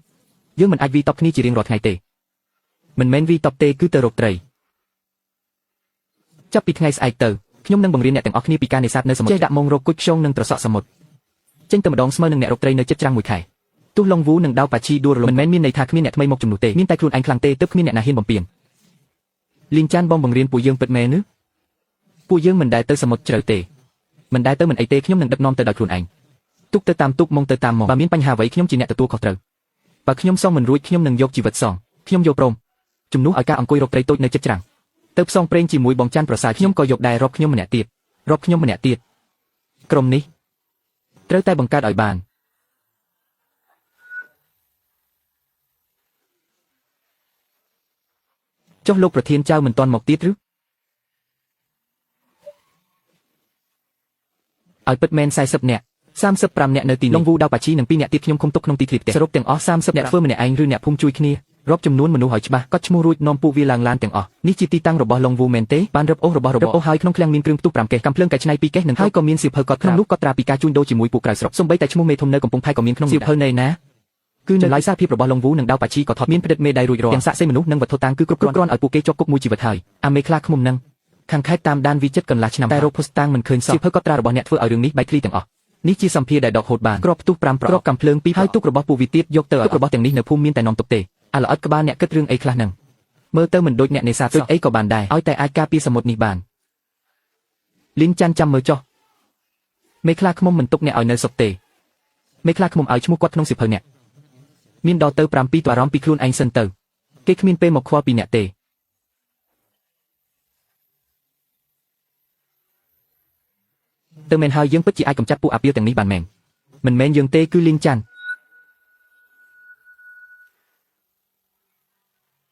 ឡានមេបញ្ជាការចៅមកដល់ទៀតហើយពូកែណាស់ទើបតែប៉ុន្មានថ្ងៃសោះប្រមូលកម្លាំងបានហើយគោរពរីកាលោកមេរំការពីភូមិថ្មប៉ប្រះទឹកប្រមូលដុំរួចរាល់ហើយមានវត្តមាន12នាក់ក៏មិនអន់ដែរមើលទៅមានសភាពជាកងកម្លាំងខ្លះហើយសមិទ្ធលីងចាន់ឈរត្រង់ហើយសមិទ្ធលីងចាន់ក្នុងប្រតិបត្តិការបង្ក្រាបក្រុមអ ுக ្រិតជនកាលពីថ្ងៃទី12ខែ4អ្នកភូមិបានតស៊ូយ៉ាងអង់អាចដកហូតបានកាំភ្លើងគ្រឿងផ្ទុះនិងគ្រាប់កាំព្រមទាំងទទួលបានភស្តុតាងស្នាក់លើបានអនុម័តប្រគល់ងារកិត្តិយសជូនសមិទ្ធលីងចាន់សូមកោតសរសើរបងចាន់នេះជារង្វាន់ពីស្រុកនិងខេត្តយកទៅព្យួរនៅកំពង់ផែអ្នកដំណើរឃើញថាជាស្នាដៃបងចាន់ខ្ញុំនឹងយកទៅព្យួរឥឡូវនេះបងចាន់ឲ្យព្យួរត្រង់ណាដែរព្យួរលើក្បាលឯងទៅឲ្យព្យួរនៅបង្គោលកំពង់អាឡងងលីងចាន់នៅមានរឿងមួយទៀតនេះជាឯកសារថ្មីពីគណៈកម្មាធិការអ្នកដឹងទេថាមេភូមិឃុំធម្មតាដោយសារតែមានទំនាក់ទំនងត្រូវបានគេដកតំណែងហើយលើបានពិភាក្សាគ្នាសម្រាប់ចិត្តតែឲ្យអ្នកធ្វើជាមេភូមិធម្មតាហើយក៏ជាមេបញ្ជាលោកមេបញ្ជាការខ្ញុំមិនអាចធ្វើមេភូមិបានទេហេតុអ្វីបើខ្ញុំធ្វើមេភូមិខ្ញុំត្រូវរវល់តែប្រជុំដោះស្រាយបញ្ហាចុះអ្នកណាទៅនេសាទអ្នកណាដឹកនាំកងការពារអ្នកណាទៅរុករកផ្លូវទឹកនេះមិនមែនជារឿងរបស់អ្នកថ្នាក់លើជឿជាក់លើអ្នកភូមិក៏គោរពអ្នកលោកមេបញ្ជាការសូមស្ដាប់ភូមិធម្មតាយើងគ្រប់ប៉ុន្មានឆ្នាំមកតើយើងខ្វះអ្នកធ្វើធំមិនមែនទេអ្វីដែលខ្វះខាតនោះគឺអ្នកដែលអាចនាំគ្រប់គ្នាហើយមិនឲ្យអ្នកណាបងសានអ្នកគឺជាមនុស្សម្នាក់នោះត្រូវហើយគឺបងសាននឹងឯងក្រៅពីគាត់យើងមិនព្រមទទួលស្គាល់អ្នកតំណែងមេភូមិឲ្យអ្នកភូមិជ្រើសរើសដោយខ្លួនឯងទៅអ្នកណាជាប់ខ្ញុំនឹងគោរពអ្នកតែខ្ញុំមានយោបល់មួយសម្រាប់មេបញ្ជាការកងជីវពលខ្ញុំសូមណែនាំឲ្យជូបងសានខ្ញុំធ្វើមិនអសមួយតួក៏ខ្ញុំមិនចេះអានខ្ញុំអាចបង្រៀនអ្នកបានកម្លាំងនិងភាពក្លាហានគឺមានពីកំណើតពេលដែលអ្នកកាន់ត្រីសូលោតចូលទៅកណ្ដាលក្រុមមនុស្សសាអ្នកធ្លាប់គិតទេថាអ្នកធ្វើបានឬមិនបានរឿងមេភូមិឲ្យធ្វើតាមនីតិវិធីចុះឲ្យអ្នកភូមិបោះតែសម្រាប់មេបញ្ជាការកងខ្ញុំត្រូវការមនុស្សដែលទុកចិត្តបានឯង អញធ្លាប់ធ្វើទាហានរីកាជូនលោកដែរទេតែបងសានឲ្យទៅណាខ្ញុំទៅនឹងបានចាប់ពីថ្ងៃនេះទៅអញគឺជាអនុមេបញ្ជាការកងជីវពលភូមិធម្មតាចំណែកមេបញ្ជាការគឺបងសានលបងរយៈពេល3ខែបើធ្វើមិនបាននឹងដកបាត់លោកមេបញ្ជាការចុះបងសានមិនធ្វើមេបញ្ជាការកងជីវពលទេកុំបដិសេធទៀតអីនេះជាបញ្ជាពីថ្នាក់លើខ្ញុំព្រមធ្វើជាមេតែខ្ញុំមានលក្ខខណ្ឌទី1ការហ្វឹកហាត់និងការចេញសមុទ្រខ្ញុំជាអ្នកសម្រេចថ្នាក់លើមិនត្រូវលូកដៃឡើយទី2ត្រូវសាងសង់កន្លែងប្រមូលផលសមុទ្រនៅភូមិតម្លៃទិញចូលមិនត្រូវទម្លាក់ថ្លៃឡើយទី3ផ្ដល់ដីសង់ផ្ទះឲ្យខ្ញុំមួយចាស់ខ្ញុំរដូវរងាខ្យល់បក់ចូលរដូវវស្សាធ្លីទឹកប្រពន្ធខ្ញុំឈឺ3ខែមកហើយហាពីចំណុចដំបូងដើម្បីភូមិចំណុចចុងក្រោយដើម្បីប្រពន្ធសុទ្ធតែដើម្បីភូមិទាំងពីរប្រពន្ធខ្ញុំជាសះស្បើយទើបខ្ញុំមានកម្លាំងហាបានតើដីសង់ផ្ទះខ្ញុំនឹងផ្ដល់ឲ្យរឿងពិបាកផ្សេងទៀតអ្នកទៅពិភាក្សាជាមួយតែមានលក្ខខណ្ឌតែមួយគោលសមុទ្រតំបន់នេះអ្នកត្រូវតែការពារឲ្យបានអ្នកធ្វើបានកូនប្រុសខ្ញុំមិនដែលមើលមនុស្សខុសទេអ្នកមិនមែនជាអ្នកនេសាទធម្មតាខ្ញុំក៏មិនសួរពីប្រវត្តិតែចាំទុកសមុទ្រនិងមនុស្សទាំងនេះប្រគល់ឲ្យអ្នកហើយបងចាន់ធ្វើជាមេឃហើយបងចាន់ធ្វើជាមេឃហើយឈប់កុំស្រែកអីរឿងកន្លែងប្រមូលផលសមុទ្រនោះខ្ញុំនឹងពិភាក្សាជាមួយអ្នកកុំទាន់អីចែកផលសមុទ្រថ្ងៃនេះសិនចែករួចខ្ញុំមានរឿងចង់ប្រាប់អ្នកទាំងអស់គ្នារឿងអីស្អែកយើងចេញសមុទ្រនេះទៅកន្លែងដែលឆ្ងាយជាងតំបន់អានជីវទឹកជ្រៅ60នៅទីនោះមានតំបន់នេសាទដែលខ្ញុំចង់ទៅយូរបងចាន់ឲ្យទៅណាយើងទៅនឹងទៅបានតែមានលក្ខខណ្ឌមួយយប់នេះគ្រប់គ្នាទៅផ្ទះខ្ញុំនឹងបង្រៀនពីរបៀបមើលផែនទីសមុទ្រនិងខ្យល់បើអ្នកណារៀនមិនចេះស្អែកនេះត្រូវនៅលើគោកបាត់មេកងយ៉ាងម៉េចហើយប្តីខ្ញុំជាវីរបុរសចុះបើធ្វើជាមេកងជីវពលតើមានរឿងអីទេគ្រាន់តែសមុទ្រត្រីក្នុងឆ្នាំងចិត្តត្រជាក់ហើយចូលផ្ទះ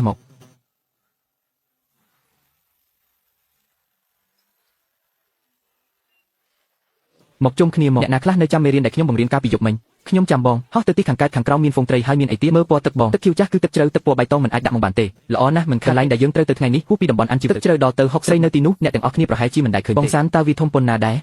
ធំជាងត្រីនៅជិតឆ្នេរយើងទៅចេញដំណើរអូនដឹកនាំទូកពីទៅស្លាប់ឆ្វេងខ្ញុំនឹងដឹកនាំចន្លោះទូកនីមួយមិនត្រូវលើសពី50ម៉ែត្រទេលោកមេក្រុមមើលចុះភ្លេចបន្ទោជីវសាស្ត្រច្រើនណាស់ខាងក្រោមមានរបស់ធំហើ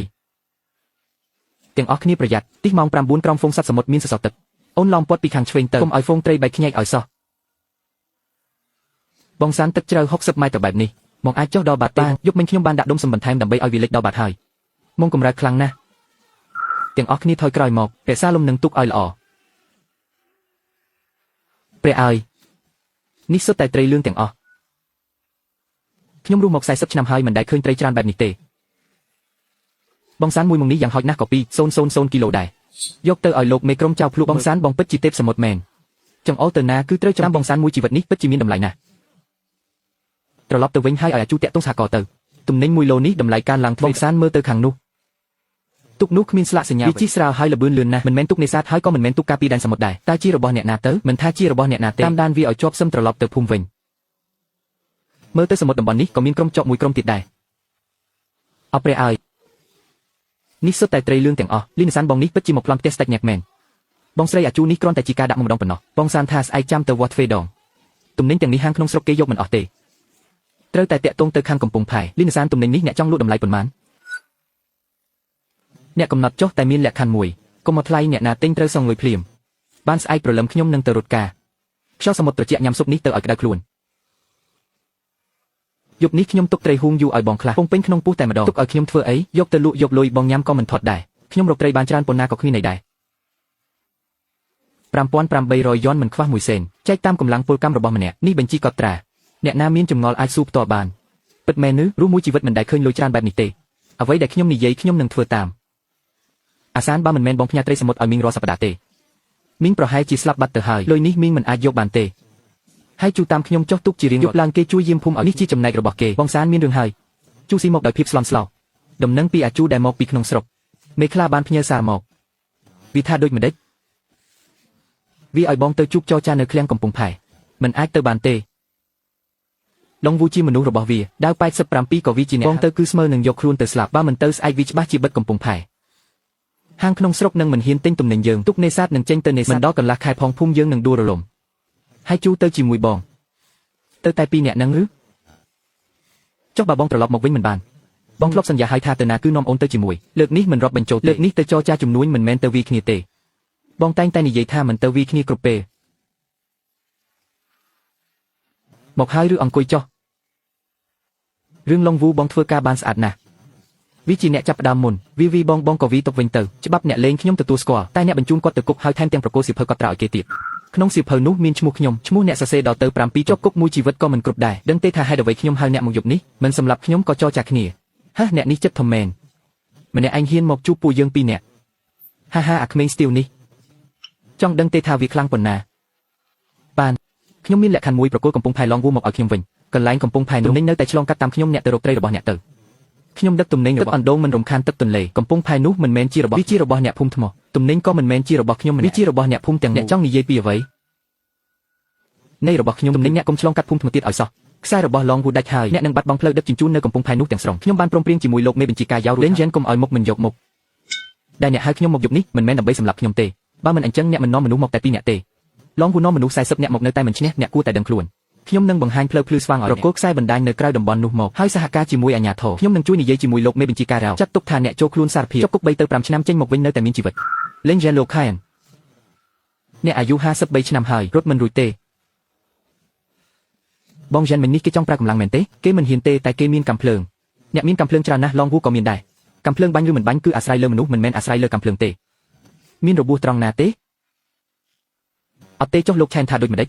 គាត់គ្មានជំរឿទេមិនចូលខ្លួនសារភាពក៏រងចាំសេចក្តីស្លាប់គាត់មិនសារភាពទេមនុស្សប្រភេទនេះសុខចិត្តប្រថុយប្រឋានជាងព្រមទទួលស្គាល់ថាខ្លួនបរាជខ្ញុំបានត្រៀមផ្លូវថយក្រោយរួចផ្លូវថយក្រោយអ្វីជួននឹងទៅទីរួមខេត្តព្រឹកស្អែកយកច្បាប់ចម្លងបញ្ជីទៅជូនប៉ូលីសខេត្តបើមេខ្លោងចាស់មិនព្រមសារឯកខានស្អែកប៉ូលីសខេត្តនឹងមកអ្នកពិតជាគិតគូរបានល្អិតល្អន់ណាស់បងសានមានរឿងហើយគេឃើញនៅកំពង់ផែគេដោតវាជាប់នឹងបង្គោលមេខ្លោងចាស់ជាអ្នកធ្វើក្រៅពីគាត់គ្មានអ្នកណាទៀតទេគាត់ហ៊ានធ្វើមែនតើគ្រាន់តែគំរាមប៉ុណ្ណោះបងសានចុះយើងត្រូវធ្វើម៉េចប្រាប់ក្រុមហ៊ូយូថ្ងៃនេះមិនបាច់ចេញឲ្យគ្រប់គ្នាទៅជួបជុំនៅមិនដឹងថាលើកនេះមានប៉ុន្មានអ្នកទេអ្នកមានទំនុកចិត្តទេមានកាន់កាំបិតឲ្យមុតលើកនេះខ្ញុំមិនទៅភ្នំខាងក្រោយទេមិនបានទេខ្ញុំចង់ឃើញអ្នកប្រយុទ្ធនៅឲ្យឆ្ងាយបន្តិចទៅល្អបងសានស្ដាប់មើលដាស់គ្រប់គ្នាឡើងកុំបើកភ្លើង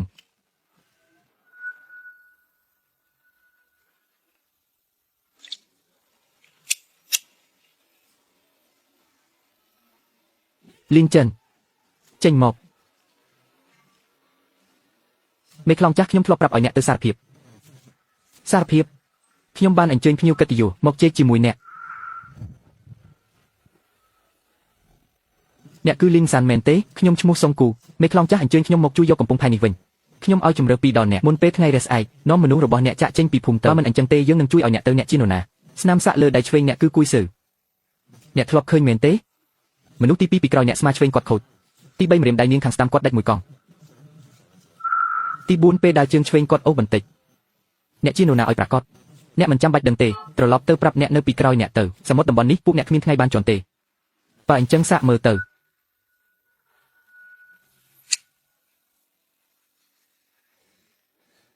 បងសានពួកវាចូលមកចិត្តហើយ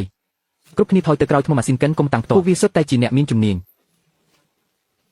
រក្សាគម្លាតរៀងត្រីកោណ4ម៉ែត្រប្រើយុទ្ធសាស្ត្រការពារជួរមុខពួកនេះមិនមែនក្មេងទំនើងទេគឺទាហាន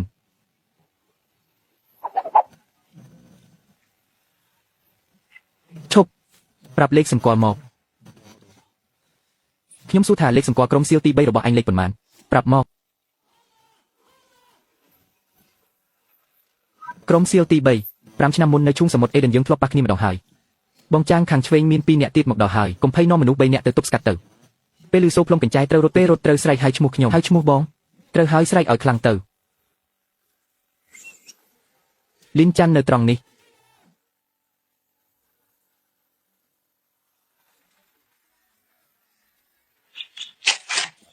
ជប់សិនអញលេខ347អញលេខ512 347ឈ្មោះពិត Michael Rodriguez ជនជាតិកាលីហ្វ័រញ៉ាជំនាញខាងបំផ្ទុះ512ឈ្មោះពិត Jin Chang Chun ជាអ្នកបាញ់កាំភ្លើងវែងមិនក៏អ្នកដឹង5ឆ្នាំមុនក្រុមអ្នកមាន6អ្នកនៅ Eden គឺខ្ញុំទេដែលបញ្ជូនពួកអ្នកត្រឡប់ទៅវិញ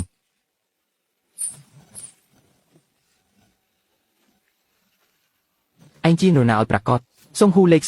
055ឈ្មោះពិត Thomas Seal មេក្រុមវីលោកសៀលទី3 5ឆ្នាំមុនឯងសំណាងដែលមិនត្រូវបានចាប់ខ្លួនតែទ្រូងខាងស្ដាំឯងធ្លាប់ត្រូវកំបិតខ្ញុំឯងគឺជំនោរមហាសមុទ្រទទួលបានមិនអាចទៅរួចទេឯងស្លាប់បាត់ហើយជំនោរមហាសមុទ្រស្លាប់ហើយតែលីងចាន់នៅរស់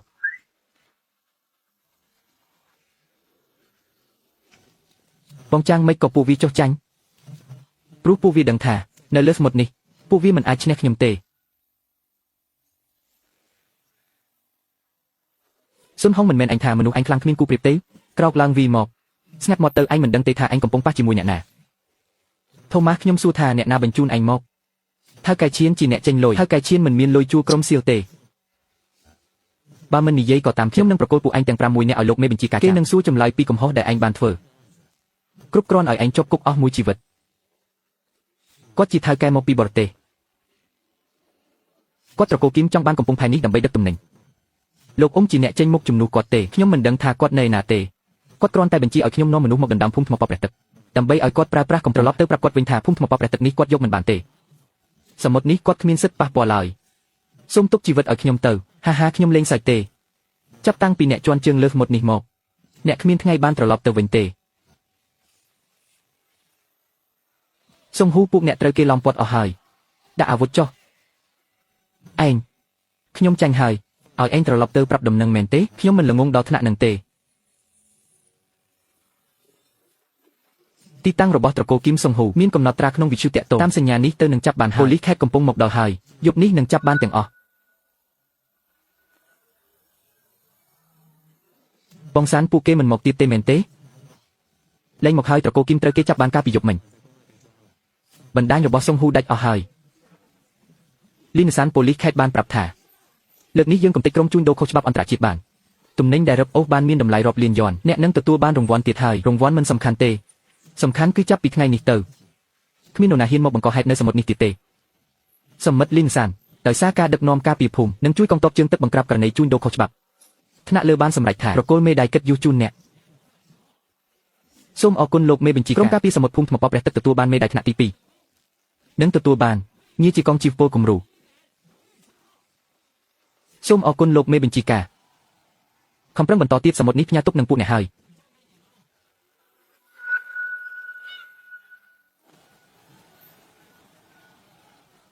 អាល្អិតរឿងអតីតកាលរបស់ឯងខ្ញុំមិនសួរនាំទៀតទេតែខ្ញុំមានពាក្យមួយចង់និយាយអញគឺជាទាហានដែលល្អបំផុតដែលខ្ញុំធ្លាប់ជួប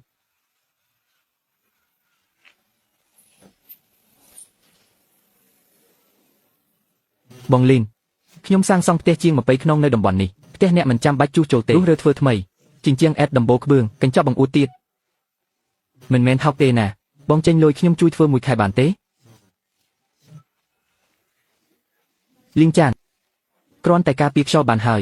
មិនបាច់ធ្វើល្អពេកទេស្ដាប់បងអូនរស់នៅផ្ទះចាស់ជាមួយបង3ឆ្នាំហើយទៅមុខនឹងមិនឲ្យអូនលំបាកទៀតទេ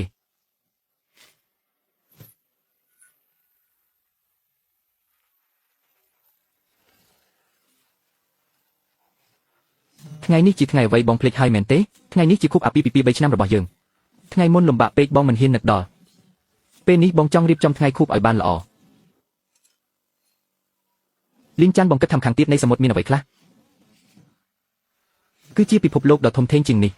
បងនឹងនាំអូនទៅមើលបានទេចាំបងរវល់រឿងនេះចប់សិនបងនឹងនាំអូនទៅទីណាអូនក៏ទៅដែរ